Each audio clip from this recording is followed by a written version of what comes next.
How are you? Thank you very much. Thank you.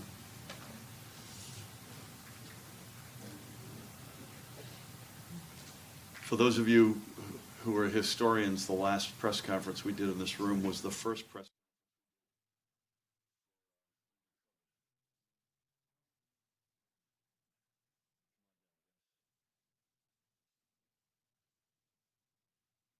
Apparently we have name tags today. Karen, you get to go there, right? Pat and Diane, please make sure you stand in the right place. Yes, I'm very efficient.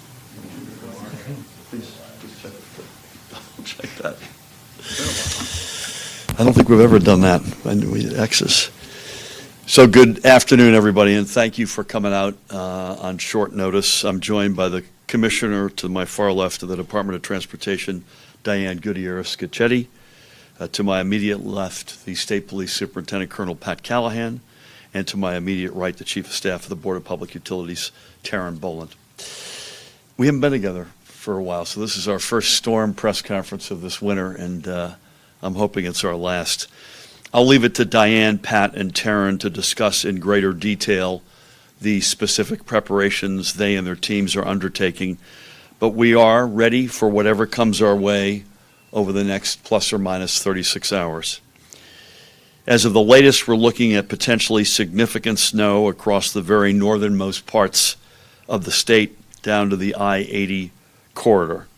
Morris, Sussex, Warren, and western Passaic counties are under a winter storm warning. Eastern Passaic and western Bergen counties are under winter weather advisory. I have further declared a state of emergency for those 5 counties beginning at 8 p.m. tonight. Again, that's Morris, Sussex, Warren, Passaic, and Bergen. I also want to announce we're going to open our state offices with a 2-hour delay in the morning so that the crews that are out there, both utility crews as well as transportation and law enforcement, can have a chance, a little bit more breathing room to be able to stay ahead of this.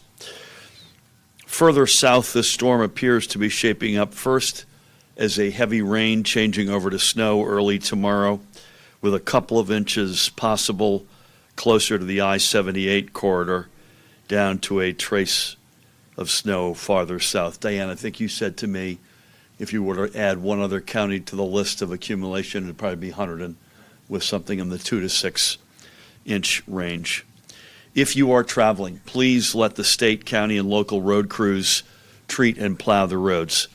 Our highway crews especially work in formation.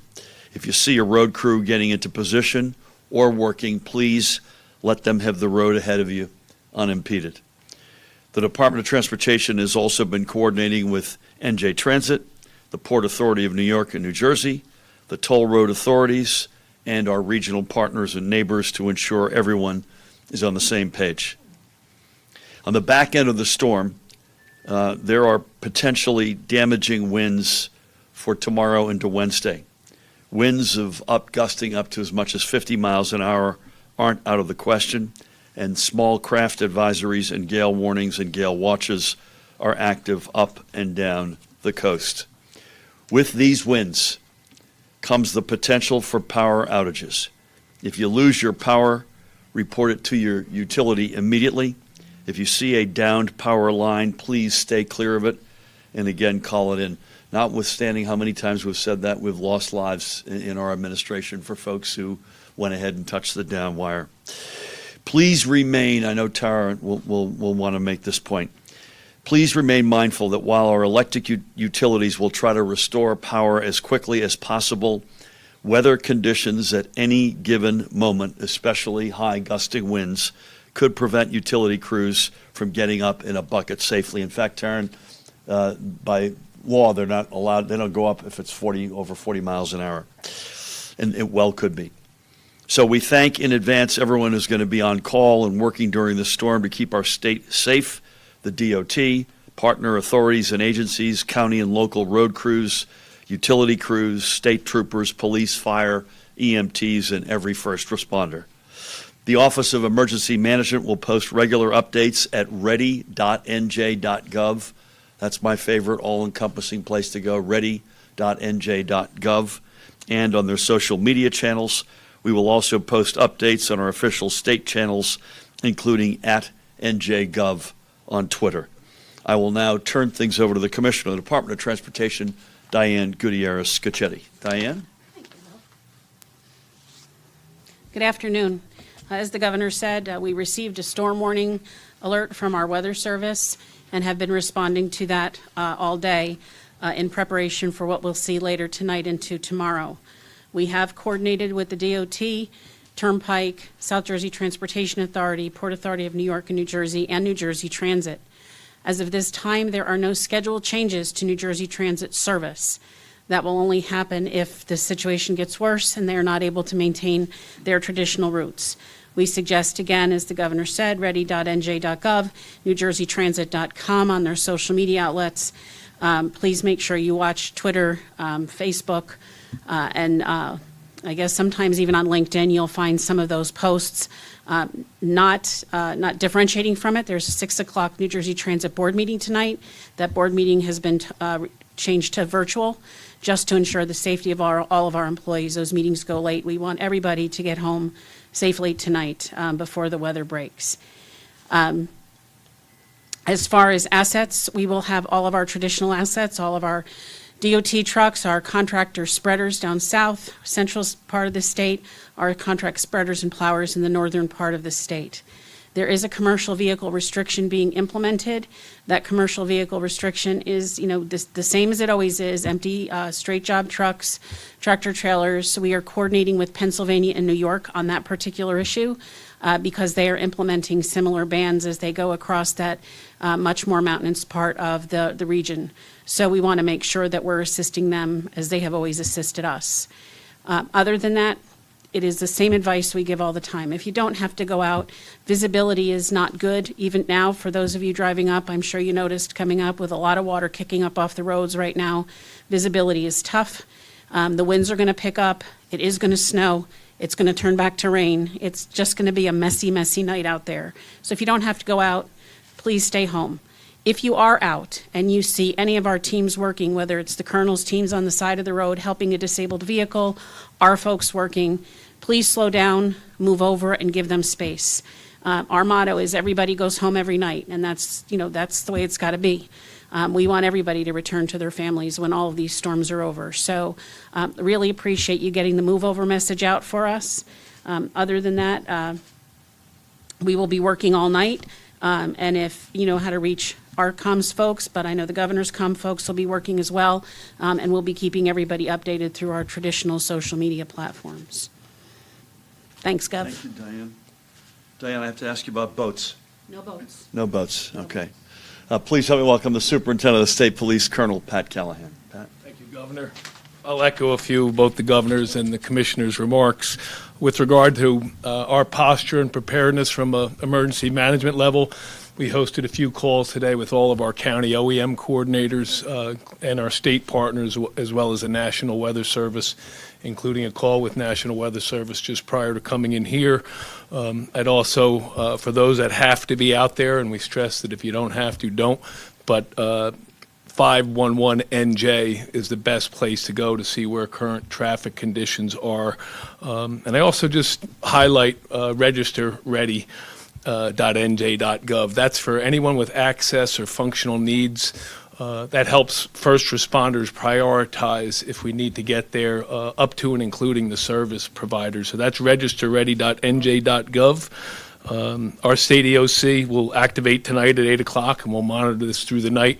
Again, volume out there with regards to crashes, that increases crash risk exponentially in a storm like this. So we do ask that if you don't have to be out there, please don't.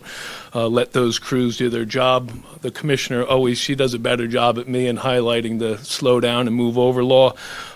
Even in the recent week or so, we've saw a few brutal accidents that have seen first responders spared, and that was during dry conditions. So please pay attention and slow down and move over, because one crash can then turn that snowplow removal operation upside down.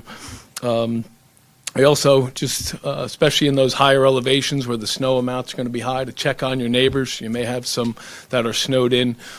Give them a hand if you can. It will be a very wet, heavy snow, so do it in small amounts. We have lost people in this state over those heavy snowstorms over prior years that overexerted and suffered due to cardiac arrest. And I'll close with a message that I'm certain that my brothers and sisters in the fire service will appreciate. And I know we just set the clocks ahead, always a good time to check and change the batteries in your smoke detectors. And I offer that up again. We've seen a lot of fires across the region in the last few months, deadly ones too. So a good opportunity to make sure that your smoke detectors are operating properly and that they have new batteries. Please be safe, and we trust that together we'll get through the storm. Governor? Thank you, Pat. Thank you, ma'am. Appreciate that. As always, please, last but not least, help me welcome the Chief of Staff of the New Jersey Board of Public Utilities, Taryn Bullen. Taryn, come on down.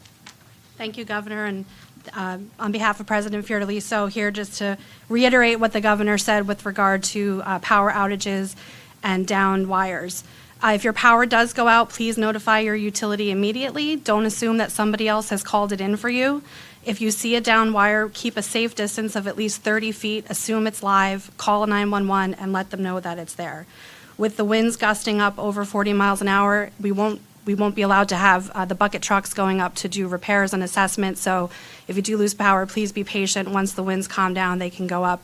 That's to protect the linemen and women who go out there in these conditions to help get our power back on as quickly as possible. We've been in touch through the President and our Division of Reliability and Security with all of our utilities. They have crews fully staffed. They are prepared. They are monitoring the weather as we all are, and will assess and change course as needed. And, you know, that's really where we're at right now with our preparations. So thank you, Governor. Thank you, Taryn. Folks, in summary, this could be, depending if you're in a high elevation location in those counties, I'd say particularly in the Northwest, this could be a foot of snow. So this is a meaningful storm. Of course, it's coming in March, which that's the good news is we have a short runway till we know the weather's going to get better, and that's good. But that doesn't mean tonight and tomorrow won't be tough events for a lot of folks out there. So please, please, please be careful. I reiterate, if you don't have to go out, don't go out. State office's 2-hour delay. Ready.nj.gov, I think, is the best catch-all place to get information, and we'll be, as all of us have said, we'll be communicating aggressively through all of our various channels. Any quick questions before we break, please? Any indication from the National Weather Service that this has scaled back to any degree? Colonel, I know you said you were just talking to the National You should weigh in. I think the answer is no, but Pat, you were just on with them. No, and the governor mentioned it. This is the higher elevations, upwards of a foot of snow. And I also just caution, the last few storms seem to have not been as predicted, and I wouldn't want that to lull anybody into a sense of complacency or we're going to be okay. I do think we need to focus on the latest models, which are showing that those northern 5 or 6 counties are going to be impacted, particularly those higher elevation areas. And lastly, if you don't mind, for the governor, for Diane, just big picture here, the fact that you haven't been here until now with winter storm prep, what has that meant? Has that eased resources for the departments? Has that meant less money for contractors? I guess, what has that meant? We miss each other, so we're trying to find other ways to get together that aren't related to either a pandemic or Mother Nature. Come on in, Diane. So this is actually the 28th event of this snow season. Sure, because anytime there's a condition that calls for any type of freezing temperatures, pavement temperatures to be cold, there to be excessive water, and anytime we get 6 or more calls from locals for road treatment, it automatically triggers an event for us. So this is, I think, 27 or 28 at this point. But again, for us, sure, our contractors aren't being called out as much. The department actually doesn't hold a budget specifically for winter operations. It works with the Department of Treasury for managing this, so we don't have a big pot of cash someplace. We're like, yay, now we can do something else with it. That's not how it works. Oh, come on. It's a wise way to do it. And so we'll look at what our snow costs were, but again, we'll roll, everything going forward from last year into this year, and look at that. One other thing I do want to mention, because I can almost hear it, is, well, this is just a lot of rain. We haven't had a lot of rain like this in a while. We've had rain, but not like we're going to get. The other issue you have on the roads when it comes to speed is hydroplaning. And so, again, it's the kind of message that needs to get out, is if we want to reduce serious crashes and fatalities in any kind of weather, it just starts with safe driving all the time. There is a lot of water on those roads right now. And I would just suggest, the more you guys are our mouthpiece. You guys are the folks who get the news out, and you get to pick what you show. So showing the move over law, showing slow down, is really, really key to people being safe, and the Colonel's folks being able to really help people who are in need and not necessarily have to simply respond to crashes or the SUV in the ditch because they thought they could go as fast as they want. The hydroplaning is a big issue. It's a fact that water has been the biggest killer in my time as governor, and that was overwhelmingly in Ida. But a lot of folks said, you know what, I don't care that it says don't pass, I'm going to drive through this, and they died. Please. A lot of the water loosens up the soil and makes the roots not as firm. So have you guys, over this kind of mellow winter, been, I'm not sure if this is the state or local municipalities that do it, trimming trees near major power lines and everything, so when something like this happens, has that been going on? Yeah, it's a regular occurrence, and Diane or Taryn could talk about it, but that would have gone on anyway, and it goes on, a lot of that goes on in warm weather in the summer, spring and summer. And it's a combination of the state Maybe we'll add to and the that. municipalities and counties. It's whoever owns the road. So that does get done, but as the gov said, not usually in the winter, usually once the better weather hits. But yeah, they do work with that, and they work with BPU crews.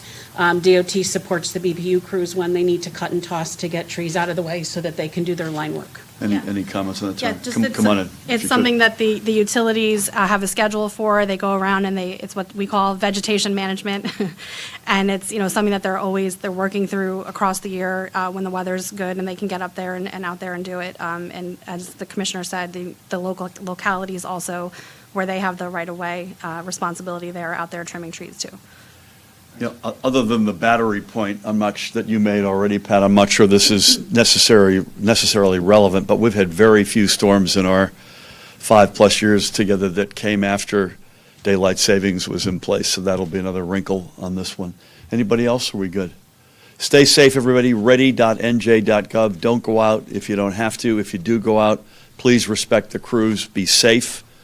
State office is opening, 2-hour delay tomorrow, and if your power goes out, don't assume someone else is calling it in. Please call it in yourselves. Thank you all. Thanks for doing it. Say hi to Joe, all right?